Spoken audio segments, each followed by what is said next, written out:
मित्र, आज हम श्रीमद् भागवत गीता की इस पवित्र यात्रा में अध्याय 1 श्लोक 6 लेते हैं।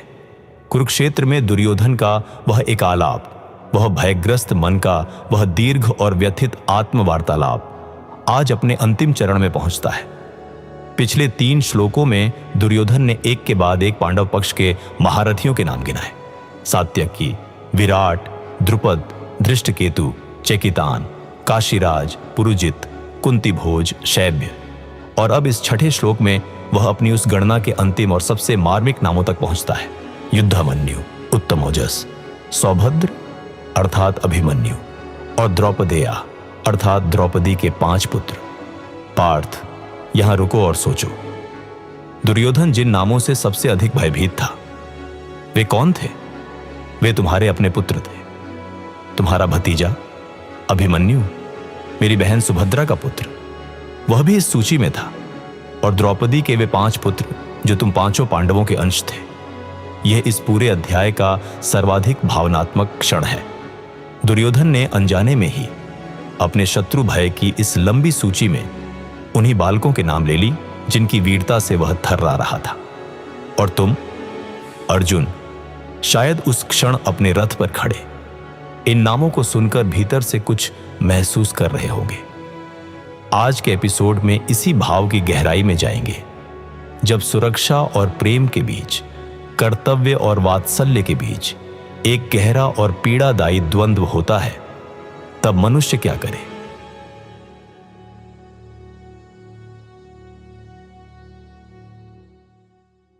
मधुसूदन, आपने अभिमन्यु का नाम लिया और मेरा हृदय एक क्षण के लिए ठहर सा गया। अभिमन्यु मेरा पुत्र, उसे याद करता हूं तो आंखें भर आती हैं। इतना वीर, इतना निडर, इतना प्रतिभाशाली, और केवल 16 वर्ष की आयु में चला गया चक्रव्यूह में अकेले, जब सब द्वार बंद हो गए थे। उस दिन की बात करना आज भी असहनीय है, पर आपने एक ऐसी बात कही जो मन में घर कर गई कि दुर्योधन अभिमन्यु से भयभीत था। वह बालक, मेरा पुत्र, जो मात्र 16 वर्ष का था, वह दुर्योधन की भय सूची में था। यह जानकर एक साथ गर्व भी है और गहरी पीड़ा भी। गोविंद, एक बात पूछता हूं, और यह प्रश्न केवल मेरा नहीं, हर उस माता पिता का है जिसने अपने बच्चे को किसी न किसी संघर्ष में उतरते देखा हो। हम अपने बच्चों को दुनिया की कठिनाइयों से बचाना चाहते हैं, उन्हें सुरक्षित रखना चाहते हैं, पर क्या हर बार यही उचित है, या कभी कभी उन्हें उनके अपने संघर्ष में उतरने देना वही सच्चा प्रेम होता है? पार्थ, तुमने आज वह प्रश्न पूछा जो मेरे हृदय को भी स्पर्श करता है। अभिमन्यु, वह मेरी बहन सुभद्रा का पुत्र था। वह मेरे लिए भतीजे से अधिक था, और उसकी वीरगति, उसका वह अकेला संघर्ष, वह मैंने भी देखा था। सुनो अभिमन्यु की वह अद्भुत कथा जो यह समझाती है कि वीरता केवल युद्ध भूमि में नहीं, जीवन के प्रत्येक क्षण में प्रकट होती है। जब अभिमन्यु अभी मां सुभद्रा के गर्भ में थे, तब एक दिन मैं और सुभद्रा वार्तालाप कर रहे थे। मैं उसे चक्रव्यूह में प्रवेश करने की विधि बता रहा था, वह जटिल रचना जिसे भेदना अत्यंत कठिन होता है, उसकी परतें, उसके द्वार, उसकी दिशाएं मैं समझा रहा था। परंतु जब मैं चक्रव्यूह से बाहर निकलने की विधि बताने लगा, तब सुभद्रा को नींद आ गई और उस भाग की शिक्षा अभिमन्यु तक नहीं पहुंची। यह एक ऐसा अधूरापन था जो उनके जीवन का सबसे बड़ा और सबसे करुण सत्य बन गया। वे जानते थे वे चक्रव्यूह में प्रवेश कर सकते हैं, पर निकलना उन्हें नहीं आता था। और जब द्रोण पर्व में वह दिन आया, जब युधिष्ठिर ने कहा चक्रव्यूह भेदना आवश्यक है और तुम दूर थे पार्थ किसी और युद्ध में, तब अभिमन्यु ने स्वयं को आगे किया। 16 वर्ष का वह युवक जानता था वह अंदर जाएगा पर शायद बाहर नहीं आ पाएगा, और फिर भी वह गया। उसने कहा था, मुझे आधी विधि आती है, परंतु जो आता है वह तो करूं, शेष परमात्मा पर। यह वाक्य, जो आता है वह करूं, यह केवल एक बालक की वीरता नहीं थी, यह कर्मयोग का सबसे सरल और सबसे साहसी प्रयोग था। वह जानता था परिणाम उसके हाथ में नहीं, परंतु कर्म उसके हाथ में था, और उसने कर्म किया पूरी शक्ति से, पूरी निष्ठा से वह चक्रव्यूह में प्रविष्ट हुआ, अकेला, और उसने एकाकी उन महारथियों को आश्चर्यचकित किया जो उससे 10 गुना वरिष्ठ थे। जयद्रथ ने तुम सबको बाहर रोका, और अंततः जब 7 महारथियों ने एक साथ उस पर आक्रमण किया, तब वह वीरगति को प्राप्त हुआ। पार्थ अभिमन्यु का जीवन 16 वर्ष का था, परंतु उस 16 वर्ष में उन्होंने इतना जिया, इतनी गहराई से, इतनी शक्ति से, इतनी निर्भयता से, कि वे आज सहस्रों वर्षों बाद भी अमर हैं। और यही उत्तर है तुम्हारे प्रश्न का। प्रथम अध्याय, षष्ठ श्लोक।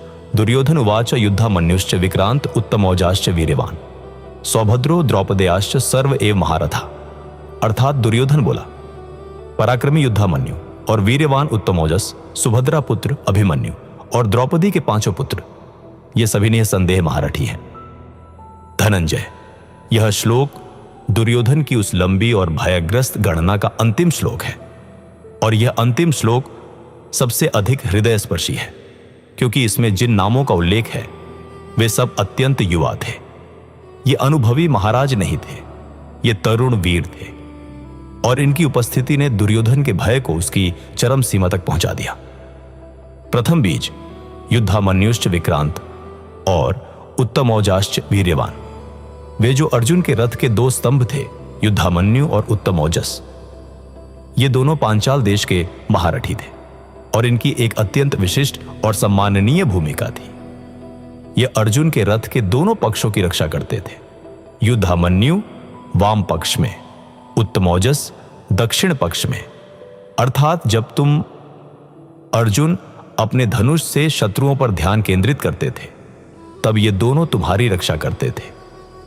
यह एक अत्यंत सुंदर और गहरे अर्थ वाली व्यवस्था है। प्रत्येक महान व्यक्ति के चारों ओर ऐसे विश्वसनीय रक्षक होते हैं, जो तब सतर्क रहते हैं जब वह अपने मुख्य उद्देश्य में लीन होता है। यह साझेदारी, यह पारस्परिक विश्वास, यही किसी भी महान कार्य की नींव है। कौन्तेय, आज के युग में सफल व्यक्ति वह नहीं है जो सब कुछ अकेले करता है। सफल वह है जो ऐसे लोगों को पहचानता है जो उसके वाम और दक्षिण पक्ष में खड़े रह सके, जिन पर वह निश्चिंत होकर अपना ध्यान अपने मूल कर्म पर लगा सके। युद्धामन्यु और उत्तमौजस, ये आज के जीवन में वे विश्वसनीय सहयोगी हैं। द्वितीय बीज सौभद्रा अभिमन्यु, अर्ध ज्ञान से भी पूर्ण समर्पण सौभद्र, सुभद्रा के पुत्र अभिमन्यु। यह नाम इस पूरी गणना में सबसे विशिष्ट है, क्योंकि अभिमन्यु अर्जुन का पुत्र था और वह दुर्योधन की भय सूची में था। यह एक पिता के लिए अत्यंत मिश्रित भावनाओं का क्षण होता, गर्व और साथ में एक गहरी व्याकुलता। सौभद्र शब्द में सु उपसर्ग है, जिसका अर्थ है अत्यंत शुभ, अत्यंत उत्तम, और भद्र का अर्थ है मंगलकारी, कल्याणकारी।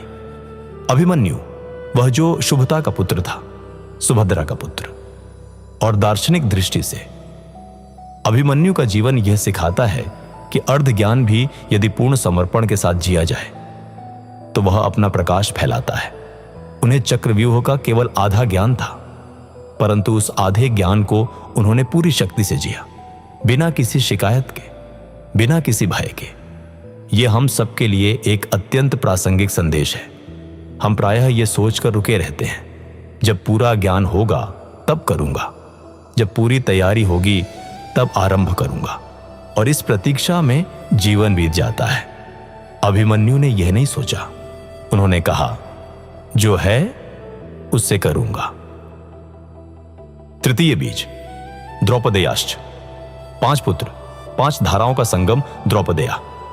द्रौपदी के 5 पुत्र, प्रतिविंध्य युधिष्ठिर से, सुतसोम भीम से, श्रुतकर्मा अर्जुन से, शतानीक नकुल से, और श्रुतसेन सहदेव से।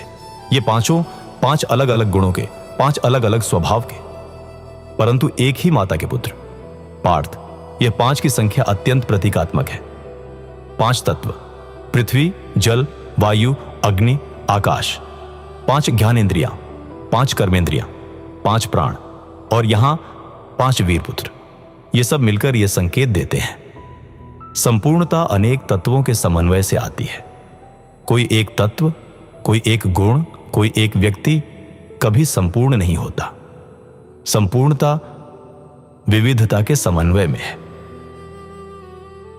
चतुर्थ बीज सर्व एव महारथा, सबको महारथी घोषित करना, और अंत में दुर्योधन ने इन सबको एक साथ सर्व एव महारथा, सभी निसंदेह महारथी हैं कहा। यह सर्व एव, यह सभी, यही दुर्योधन के भय की पराकाष्ठा है। उसने व्यक्तिगत रूप से एक एक नाम गिनाया और फिर सबको एक साथ महारथी की उपाधि दे दी। इसका अर्थ यह है, उसके मन में पहले से ही निष्कर्ष तय था। वह निष्कर्ष था, हम हारेंगे। यह एक अत्यंत गहरा मनोवैज्ञानिक सत्य है। जब मन पहले से हार मान लेता है तो वह हर ओर से केवल हार के प्रमाण ढूंढता है। प्रत्येक शत्रु महारथी दिखने लगता है, प्रत्येक चुनौती असाध्य लगने लगती है, प्रत्येक संभावना असंभव प्रतीत होने लगती है। और इस सर्व एव, इस सार्वभौमिक पराजय बोध में दुर्योधन का वह अहंकार उसी के विरुद्ध पलट रहा था। जिस अहंकार ने उसे यह विश्वास दिलाया था कि वह कभी पराजित नहीं होगा, वही अहंकार अब उसे यह बता रहा था कि पराजय निश्चित है। केशव, अभिमन्यु की कथा, जो उन्होंने अर्ध ज्ञान से भी पूर्ण समर्पण के साथ कर्म किया, यह सुनकर बहुत कुछ भीतर से हिला। पर मधुसूदन, मेरा प्रश्न अभी भी अनुत्तरित है। एक पिता के रूप में अभिमन्यु को उस चक्रव्यूह में जाने देना, क्या यह उचित था? क्या एक माता पिता को कभी अपने बच्चे को उस संघर्ष में उतरने देना चाहिए जहां संकट हो? आज के जीवन में भी हम अपने बच्चों को फेलियर से, कठिनाई से, दर्द से कैसे बचाए या बचाए ही नहीं? पार्थ, यह प्रश्न संभवतः इस पूरे अध्याय में तुम्हारा सबसे व्यक्तिगत और सबसे हृदयस्पर्शी प्रश्न है। और इसका उत्तर देने से पहले मैं तुमसे एक प्रश्न पूछना चाहता हूं। अभिमन्यु जब उस चक्रव्यूह में जाने के लिए आगे बढ़ा तो क्या उसने तुमसे अपने पिता से अनुमति मांगी होती? और यदि मांगी होती तो क्या तुम देते? यह उत्तर तुम्हें स्वयं के भीतर मिलेगा और वहां तुम्हें दो स्वर सुनाई देंगे। एक स्वर पिता का, नहीं मेरा पुत्र नहीं जाएगा, और दूसरा स्वर एक धर्मनिष्ठ मनुष्य का, यदि कोई न जाए तो धर्म की हानि होगी। पांडुपुत्र, यहां एक अत्यंत सूक्ष्म और महत्वपूर्ण सत्य है। प्रत्येक संतान अपना स्वतंत्र प्राणी है। वह तुम्हारे प्रेम से जन्मी है, परंतु वह तुम्हारी संपत्ति नहीं है। उसकी अपनी यात्रा है, उसका अपना कर्म है, उसका अपना धर्म है। जब एक माता पिता अपने बच्चे को प्रत्येक कठिनाई से बचाता है, हर संघर्ष से दूर रखता है, हर पीड़ा को उसके जीवन से हटाने का प्रयत्न करता है, तो वह प्रेम करता है, यह सत्य है। परंतु उस प्रेम में वह उस बच्चे की आत्मा के विकास को भी रोक रहा होता है। वह उसे अभिमन्यु बनने से रोक रहा होता है। अभिमन्यु की शक्ति कहां से आई? क्या उन्हें मां सुभद्रा ने घर में बंद करके बचाया था? नहीं, उन्हें संघर्ष देखने दिया गया, संघर्ष में उतरने दिया गया। और इसीलिए 16 वर्ष की आयु में वे इतने परिपक्व, इतने साहसी, इतने निर्भय थे कि दुर्योधन उनसे भयभीत था। वास्तविक माता पिता का प्रेम यह है, बच्चे को संघर्ष से बचाना नहीं, बच्चे को संघर्ष के लिए तैयार करना, उसे आत्मविश्वास देना, उसे यह विश्वास देना तुम संभाल सकते हो, मैं तुम्हारे साथ हूं, परंतु तुम्हारी जगह लड़ नहीं सकता। और जब वे स्वयं निर्णय लें तो उस निर्णय का सम्मान करना, यही वात्सल्य और विवेक का समन्वय है, यही सच्चा प्रेम है।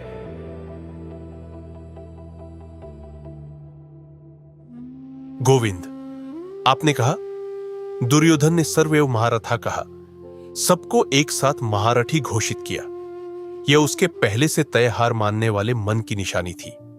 मधुसूदन, आज के जीवन में भी मैं यह देखता हूं और खुद भी कभी कभी ऐसा करता हूं। जब परिस्थितियां कठिन होती हैं तो मन एक ही झटके में सब कुछ असंभव बना लेता है।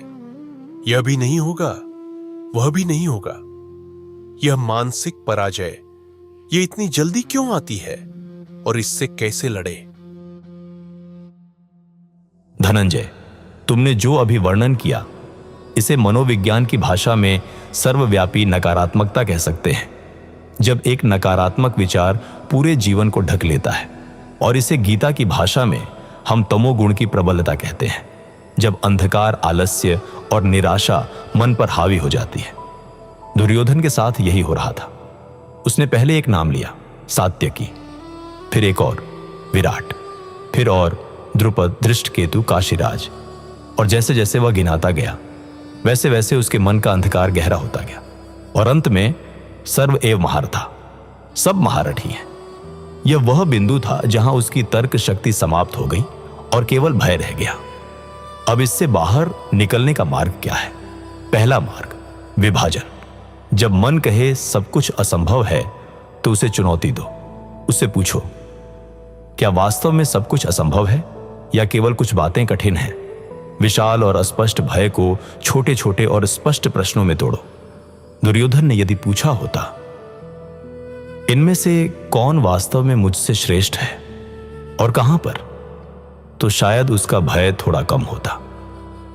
दूसरा मार्ग, अभिमन्यु का मार्ग।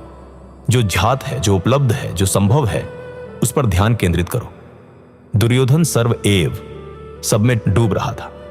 अभिमन्यु जो है उससे उपलब्ध में जी रहे थे। यह दृष्टिकोण का अंतर, यही पराजय और विजय का अंतर है। तीसरा मार्ग, और यह सबसे महत्वपूर्ण, वर्तमान क्षण में आना। दुर्योधन का सर्व एव भविष्य का भय था। यह होगा, वह होगा, सब होगा, परंतु उस क्षण, उस एक क्षण में कुछ नहीं हुआ था। युद्ध आरंभ भी नहीं हुआ था। उसका मन भविष्य में था और उसने उस भविष्य में अपनी पराजय लिख ली। पार्थ, जब भी ऐसा हो, एक गहरी श्वास लो और अपने आप से पूछो, इस क्षण, अभी, इस एक पल में क्या वास्तव में सब कुछ टूटा हुआ है? प्रायः उत्तर होगा नहीं, और यह नहीं वही तुम्हारी शक्ति का बीज है। जनार्दन, युद्धामन्यु और उत्तमौजस, जिन्होंने मेरे रथ के दोनों पक्षों की रक्षा की, उन्होंने जो किया वह भी एक प्रकार की वीरता थी। वे मुख्य युद्ध नहीं लड़ रहे थे, वे किसी और की रक्षा कर रहे थे। क्या यह भूमिका सहायक की, रक्षक की, पार्श्ववर्ती की भूमिका, क्या यह भी उतनी ही महत्वपूर्ण होती है?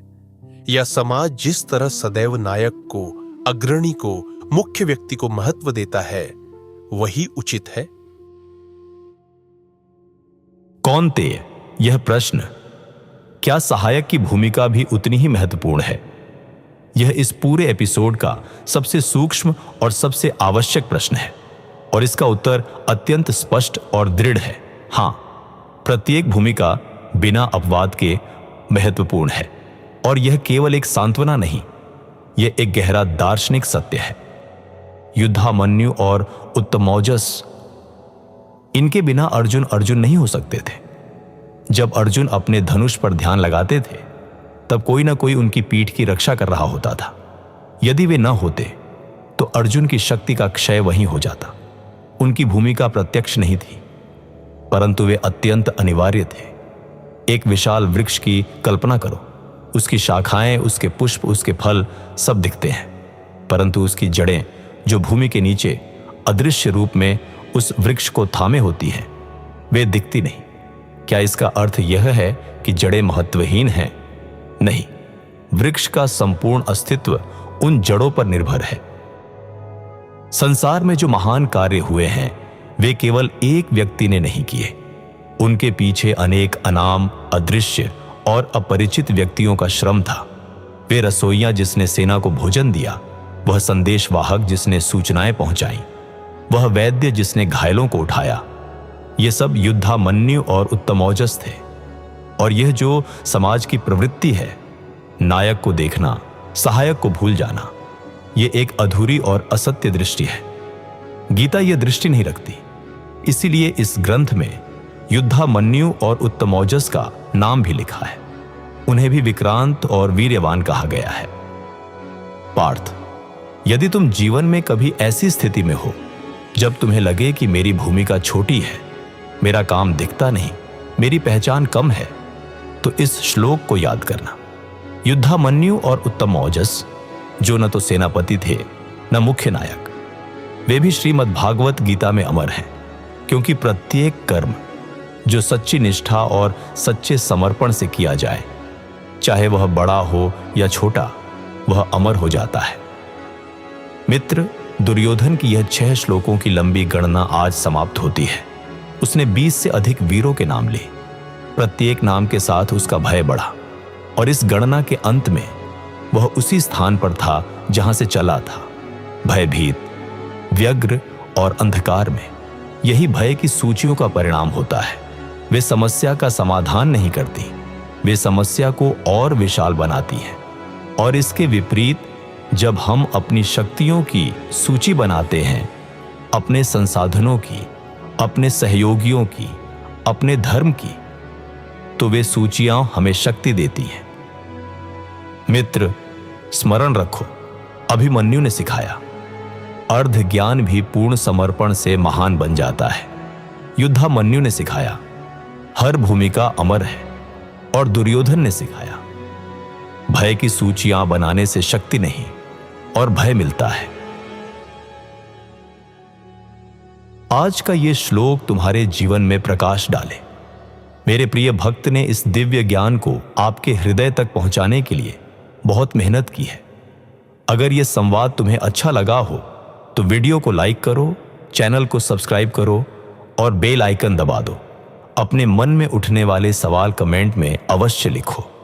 अगले एपिसोड में हम अगले श्लोक पर प्रकाश डालेंगे। और हमेशा याद रखना, मैं तुम्हारे साथ हूं।